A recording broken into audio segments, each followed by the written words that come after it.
Boys, आज हम दोबारा एड्स के बारे में पढ़ेंगे। बेसिकली हमने कल देखा था एड्स क्या है और क्या नाम दिया गया इसका। सो बेसिकली हम देखेंगे एड्स होता कैसे है, उसका प्रोसेस कैसे कैसे है।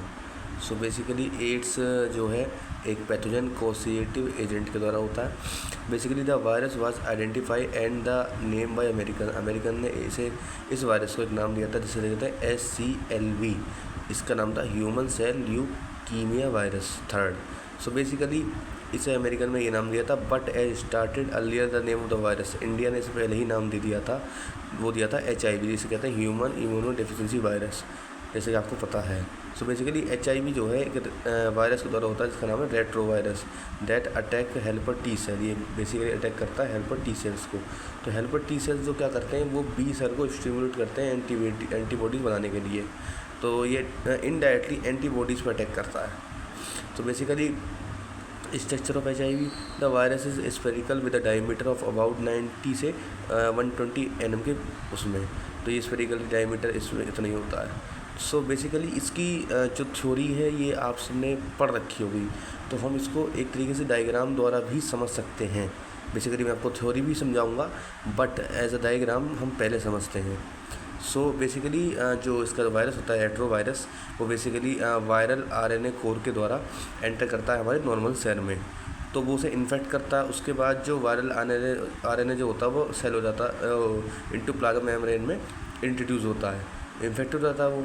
तो उसके बाद जो होता है, उसके बाद viral DNA is produce by reverse transcriptase. So basically जो वायरल RNA होता है ये फॉर्म करता है वायरल DNA को बाय रिवर्स ट्रांसक्रिप्टेज द्वारा, ये फॉर्म करता है। बेसिकली जो वायरल DNA होता है वो इनकरेक्ट हो जाता है इनटू होस्ट जीन में, पूरे होस्ट जीन में ये इनकरेक्टेड हो जाता है। सो बेसिकली उसके बाद new viral RNA produce by infected cell, मतलब जो RNA का इन्फेक्टेड सेल रहता है उसके द्वारा न्यू वायरल RNA प्रोड्यूस किया जाता है।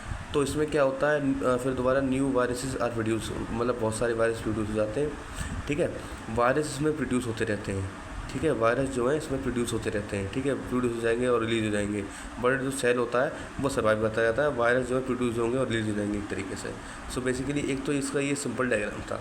तो थ्योरी में हम पढ़ते हैं जैसे कि basically it's genome consist of single structured RNA filament. जैसा कि मैंने आपको बताया, जीनोम जो है RNA सिंगल फिलामेंट कंसिस्ट करता है with 2 identical filaments associated with reverse transcriptase enzyme.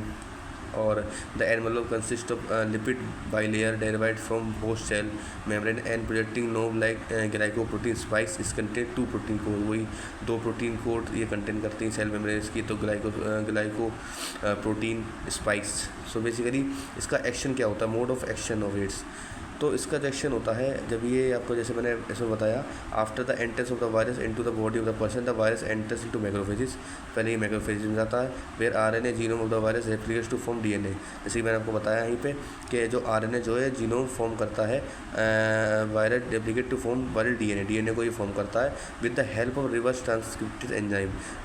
Reverse transcriptase enzyme के द्वारा ये वायरल DNA को फॉर्म करता है रेप्लिकेट्स करके। अब आता है this viral DNA gets incorporated to host cell DNA। वही सेम यहाँ पे DNA जो है इनकरप्टेड हो जाता है होस्ट सेल में and direct the infected cell to produce virus, और वायरस प्रोड्यूस करता है। और ये जो मैक्रोफेज यहाँ पे होता है वो प्रोड्यूस वायरस करता है एंड एक्ट लगेगा HIV फैक्ट्री। मैक्रोफेज जो है एक HIV फैक्ट्री के द्वारा वर्क करने लगता है। Stimulate active HIV factory enters into T lymphocytes. जो HIV के जो वायरस होते हैं वो एंटर करते हैं T लिम्फोसाइट्स में। Lymphocyte decrease in the body, lymphocyte जो है घटने लगते हैं बॉडी में। Of the infected person during this period the infected person suffers from fever होता है, उसे डायरिया होता है एंड वेट लॉस होता है। Since the number of T lymphocytes decrease in the body the person start suffering from infection जो वो करता है बैक्टीरिया, स्पेशली जैसे microbacterium, viruses, fungi and even parasite like toxoplasma. तो बेसिकली माइक्रोबैक्टीरियम, ट्यूबरकुलोसिस, इनसे virus से, फंगी से, toxoplasma से वो करता है। The patient get immune deficiency and she is unable to protect her से, मतलब वही है पेशेंट की यूनिटी एकदम लॉस हो जाती है क्योंकि वो लिम्फोसाइट पे, एंटीबॉडीज़ पे और T सेल्स पे वो अटैक करता है रेट्रोवायरस, तो इम्यूनिटी उसकी लॉस बेसिकली हो जाएगी।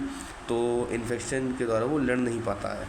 ठीक है, transmission the virus of AIDS is transmitted via viral, मतलब जिसका जो वायरस जो होता है वो ट्रांसफ़र हो सकता है एक तरीके से ब्लड के द्वारा, सीमन के द्वारा, ट्रांसफ्यूजन इन्फेक्टेड ब्लड और ब्लड प्रोडक्ट्स के द्वारा, मतलब ब्लड देना है उसके द्वारा हो सकता है। Use of contaminated needle syringe, to inject vaccine में जो कॉन्टामिनेटेड नीडल सिरिंज होती हैं उनके द्वारा, यूज ऑफ कॉन्टामिनेटेड रेजर्स द्वारा, यूज ऑफ कॉन्टामिनेटेड नीडल्स और बोरिंग पिटनी के द्वारा, sexual intercourse with infected partner, मतलब सेक्सुअल इंटरकोर्स करना इन्फेक्टेड पार्टनर के द्वारा विदाउट एनी कॉन्डम, ठीक है। और from infected mother to child, मतलब कोई इन्फेक्टेड मदर है तो उसके बच्चे में चला जाना थ्रू प्लेसेंटा द्वारा, आर्टिफिशियल इंसेमिनेशन द्वारा, ऑर्गन ट्रांसप्लांट द्वारा, किडनी ट्रांसप्लांट के द्वारा। AIDS can not be acquired to the following, AIDS जो है कभी भी इंसेक्ट बाइट से, क्राउड ट्रांसपोर्ट से, शेकिंग हेड से, शेयरिंग टावर से, कफिंग एंड स्नीजिंग से, किसिंग एंड एम्बरेसिंग से, sharing utilities and telephone, swimming pools and toilets, इनके द्वारा कोई भी ट्रांसफर नहीं होता। ये मिथ होता है लोगों का कि एड्स से ट्रांसफ़र हो सकता है। एड्स बेसिकली इन्हीं सब चीज़ों से ट्रांसफ़र होता है। तो थैंक यू सभी को, ऐसे ही वीडियो देखने के लिए सब्सक्राइब और लाइक करें।